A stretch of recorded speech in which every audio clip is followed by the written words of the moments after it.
এমন অনেক সময় হয় না, যেমন আপনি প্রত্যন্ত একটা অঞ্চলে গিয়েছেন, আপনার সারাটা দিন চলে যাচ্ছে, আপনি কোনো ধরনের খাবার পান নাই, পানি পান করার মতো কোনো ম্যাটেরিয়াল পান নাই, আশেপাশে কোনো দোকানপাট নেই।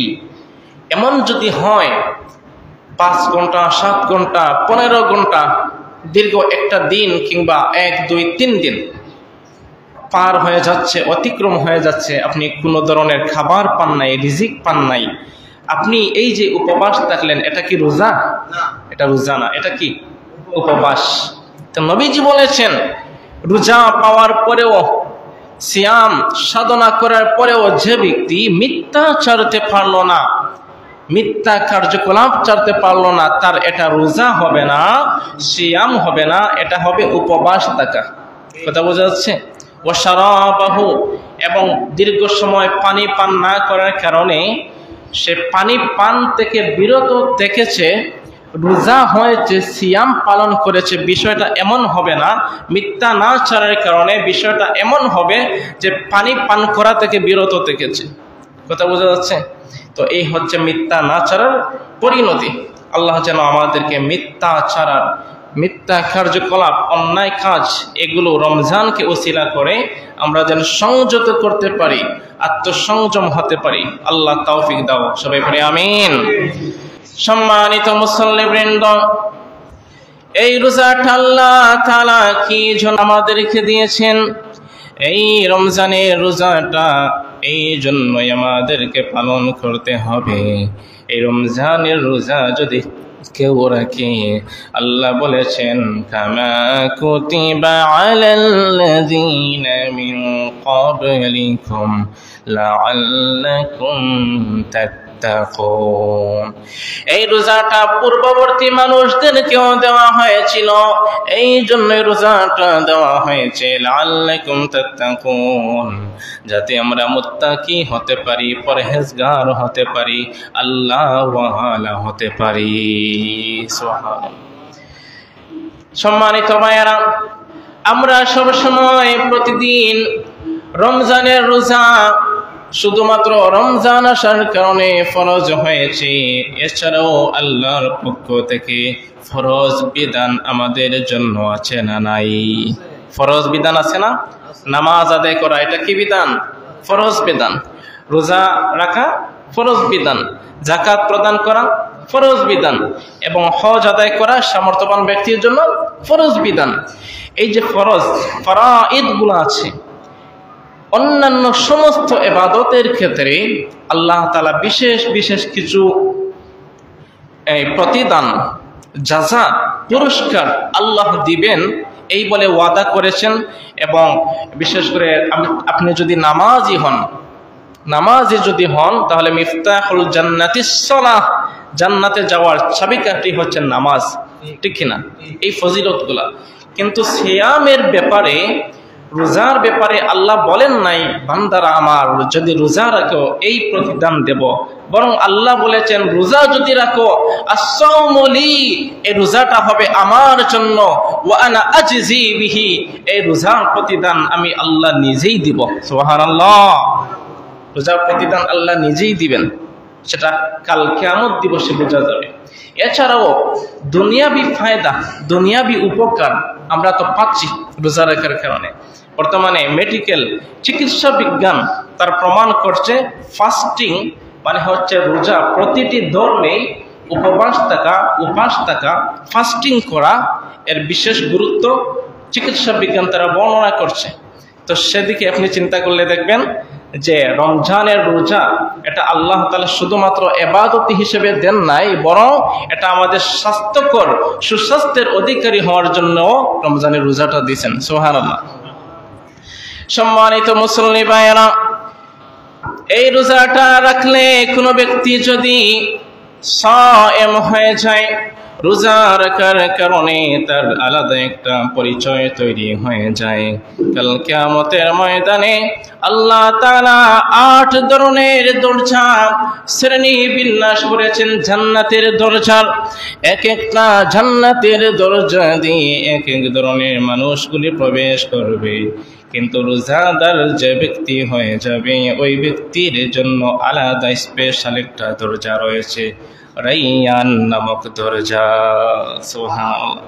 হাদিসের মধ্যে সহিহ বুখারীর 1776 নম্বর হাদিস, عن أبي هريرة رضي الله تعالى عنه أنه قال قال رسول الله صلى الله عليه وسلم من أنفق زوجين في سبيل الله نودي من أبواب الجنة يا عبد الله يا عبد الله هذا خير فمن كان من أهل الصلاة دعي من باب الصلاة ومن كان من أهل الجهاد دعي من باب الجهاد ومن كان من أهل الصيام دعي من باب الريان। হযরত আবু হুরায়রা তিনি বর্ণনা করেন নবীজি সাল্লাল্লাহু আলাইহি সাল্লাম ইরশাদ করেছেন, যেই ব্যক্তি যেই আমল করবে যদি নামাজি হয়ে যায় তার জন্য টাকা হবে এমন নামাজের দরজার দিকে প্রবেশ করার জন্য, কোয়ালিটি অর্জন করার কারণে। এবং যেই ব্যক্তি জিহাদ করবে, জিহাদ করার কারণে ওই ব্যক্তি মুজাহিদ হয়ে যাবে, মুজাহিদ হওয়ার কারণে আল্লাহর কাছে ফজিলত অর্জন করবে, মুজাহিদ হওয়ার কারণে তাকে ডাক দেওয়া হবে দুআইয়া মিন বাবিল জিহাদ। মুজাহিদ বান্দাদের জন্য স্পেশাল ফজিলত আল্লাহ দিয়েছেন, তারা ডাকতে থাকবে। এবং যেই ব্যক্তি রোজাদার হয়ে যাবে মিন আহলিস সিয়ামি দুআইয়া মিন বাবির রাইয়ান, রাইয়ান নামক দরজা দিয়ে তাদেরকে ডাকা হবে আল্লাহর জান্নাতে প্রবেশ করার জন্য। সুবহানাল্লাহ।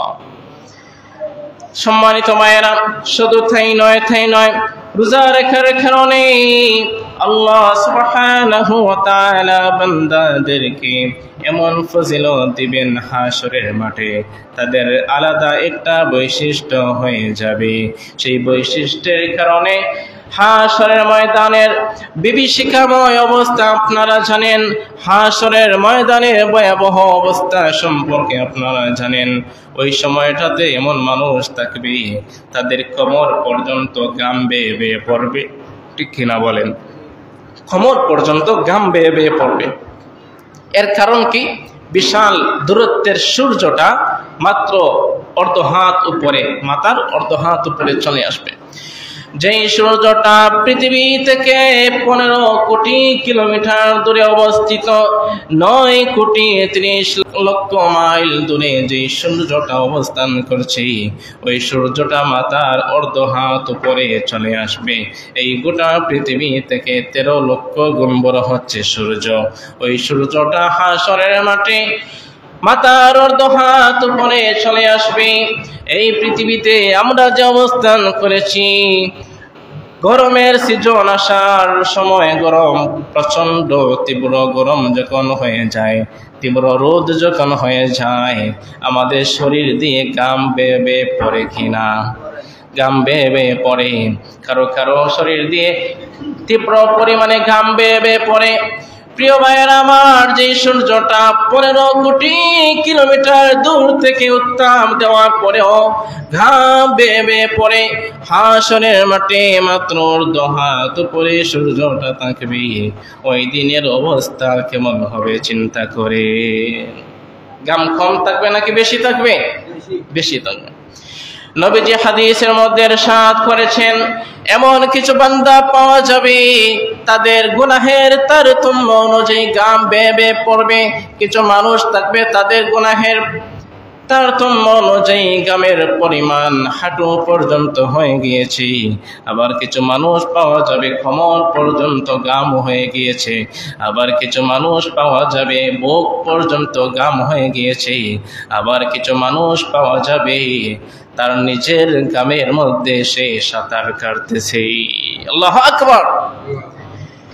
ওই ভয়াবহ সময়টাতে কিছু মানুষ দেখা যাবে একটা প্রান্ত দিয়ে আল্লাহর আরশের ছায়ার নিচে দস্তরখানা বিছিয়ে তারা খাবার খাইতেছে, পানি পান করতেছে, পানাহার করতেছে। সুবহানাল্লাহ।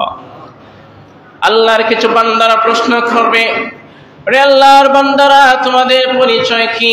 তোমরা এই জায়গাতে বসে বসে তোমরা পানাহার করতেছো, খাবার খাইতেছো, পানি পান করতেছো, তোমাদের পরিচয় এটা কি? তারা তখন ডেকে ডেকে বলবে, আল্লাহর গোলামেরা, তোমরা কি পৃথিবীতে থাকতে রমজানের রোজা রাখো নাই? রোজা তোমরা কি রাখো নাই নাকি? রোজা যদি তোমরা রাখতা তাহলে তো আমাদের সাথেও তোমরা থাকতা। আজকে ভয়াবহ দিনটাতে আল্লাহর পক্ষ থেকে খাবার দাবারের ব্যবস্থা করে দিতেন কে? আল্লাহ খাবার দাবার, পানি পান করার ব্যবস্থা হাসরের মাঠে রোজাদার বান্দার জন্য আল্লাহ তাআলা স্পেশাল ব্যবস্থা রেখেছেন। সুবহানাল্লাহ। এই হচ্ছে রমজানের রোজার ফজিলত। শুধু তাই নয়, এই রমজান প্রবেশের সাথে সাথে আমরা আগেও বলেছি, আপনার ইবাদতের পরিমাণ আপনি বৃদ্ধি করে দিবেন। ইবাদতের পরিমাণ সামর্থ্য অনুযায়ী আপনি বেশি করে করবেন। রমজান ছাড়া অনেক ইবাদত করার সুযোগ হয়ে ওঠে না, কিন্তু রমজানকে কেন্দ্র করে আমরা ইবাদতের পরিমাণ বাড়িয়ে দেব। এই জন্যই বাড়িয়ে দেব যে রমজান আসার সাথে সাথে যে সমস্ত ইবাদত আমরা করি না কেন তার 70 গুণ বৃদ্ধি হয়ে যায়। সুবহানাল্লাহ। সেই ইবাদতটা তার অবস্থান থেকে 70 গুণ বৃদ্ধি হয়ে যায়। যেমন নবীজি হাদিসের মধ্যে বলেছেন, একজন বান্দা যদি অন্য কোনো মাসে একটি ফরজ ইবাদত করে, সেই ফরজ ইবাদতের সওয়াব সে একটাই পাবে, কিন্তু রমজান মাসে যদি একটি ফরজ ইবাদত আল্লাহর কোনো বান্দা করে, ওই ফরজ ইবাদতটা 70টা ফরজ ইবাদতের সমপরিমাণ সওয়াব হয়ে যায়। একটা ফরজ ইবাদত করলে 70টা ফরজ ইবাদতের সওয়াব। শুধু তাই নয়, প্রিয় নবীজি হাদিসের মধ্যে বলেছেন, একজন বান্দা যদি একটা নফল ইবাদত করে, নফল ইবাদত করার কারণে, রমজান মাসে করার কারণে ওই নফল ইবাদত আর নফল ইবাদত থাকবে না, তাকে ফরজ ইবাদতের সমপরিমাণ রূপান্তর করে আল্লাহ তাআলা সওয়াব দিয়ে দেয়। নফল ইবাদত করলে ফরজ ইবাদতের সমান। সুবহানাল্লাহ। এই হচ্ছে মাহে রমজান। এবং বিশেষ করে স্পেশাল কিছু আমল আপনি বৃদ্ধি করে দিবেন, কারণ রমজানের যে সমস্ত ফজিলত, এই ফজিলতগুলি আল্লাহ যে ওয়াদা করেছেন, এই ওয়াদাকৃত ফজিলত আমরা তো অবশ্যই পাবো, এই বিশ্বাস আমাদের আছে না নাই? অবশ্যই আছে। বিশেষ করে সাহরির সময়ে আপনি যখন সাহরি খাবেন, এমনও হতে পারে সাহরি খাওয়ার পরে কমপক্ষে 10 মিনিট, 15 মিনিট, 20 মিনিট সময় এখনো আজানের বাকি আছে। ওই সময়টা এটা সাধারণ কোনো সময় নয়, ওইটা হচ্ছে এই তাহাজ্জুদের সময়। সুবহানাল্লাহ। কমপক্ষে 2 রাকাত, 4 রাকাত, 6 রাকাত, 8 রাকাত, যার যতটুকু সামর্থ্য হয় তাহাজ্জুদের নামাজ আদায় করবেন। কারণ এই সময়ের ব্যাপারে আল্লাহ তাআলা বলেছেন, হাদিসে কুদসির মধ্যে আল্লাহ বলেছেন, যখন রাত্র গভীর হয়ে যায় আমি আল্লাহ তাআলা আমার রহমতের দৃষ্টি একবারে নিকটবর্তী আসমানে অবস্থান করে বান্দাদের প্রতি আমার রহমতের দৃষ্টি অবলোকন করি। আল্লাহ বান্দাদেরকে ডেকে ডেকে বলেন, আমার গোলামেরা, আমার বান্দারা, তোমরা খেয়ে আছো এমন, তোমার ক্ষমা লাগবে, মাগফিরাত লাগবে, আমি আল্লাহ তোমাদেরকে ক্ষমা করে দিব। সুবহানাল্লাহ। তোমরা খেয়ে আছো এমন, তুমি সমস্যার মধ্যে জর্জরিত আছো, মুসিবতের মধ্যে আছো, বিপদের মধ্যে আছো, আমি আল্লাহর কাছে বলো, তোমার মনের অবস্থার পরিবর্তন, তোমার সামাজিক তোমার সমস্যার, সব ধরনের সমস্যার সমাধান আমি আল্লাহ তাআলা দিয়ে দিব। সুবহানাল্লাহ। এই কথাগুলি আল্লাহ তাআলা নিজে এসে বলেন। সুবহানাল্লাহ। আচ্ছা বলেন তো প্রিয় ভাইরা, যেই সময়টাতে আল্লাহ তাআলা নিজে ডেকে ডেকে বলেন, বান্দা তোমাদেরকে মাফ করে দিব, তোমার অন্তরে কথাগুলি প্রকাশ করো, আমি আল্লাহ পূর্ণ করে দিব, ওই সময়ে আমরা আল্লাহর ডাকে সাড়া দেওয়ার দরকার আছে না? সাড়া দেওয়ার দরকার আছে। কমপক্ষে 2 রাকাত, 4 রাকাত, 6 রাকাত তাহাজ্জুদের নামাজ পড়ে আল্লাহর কাছে দোয়া করবেন। সবাই পড়ি ইনশাআল্লাহ।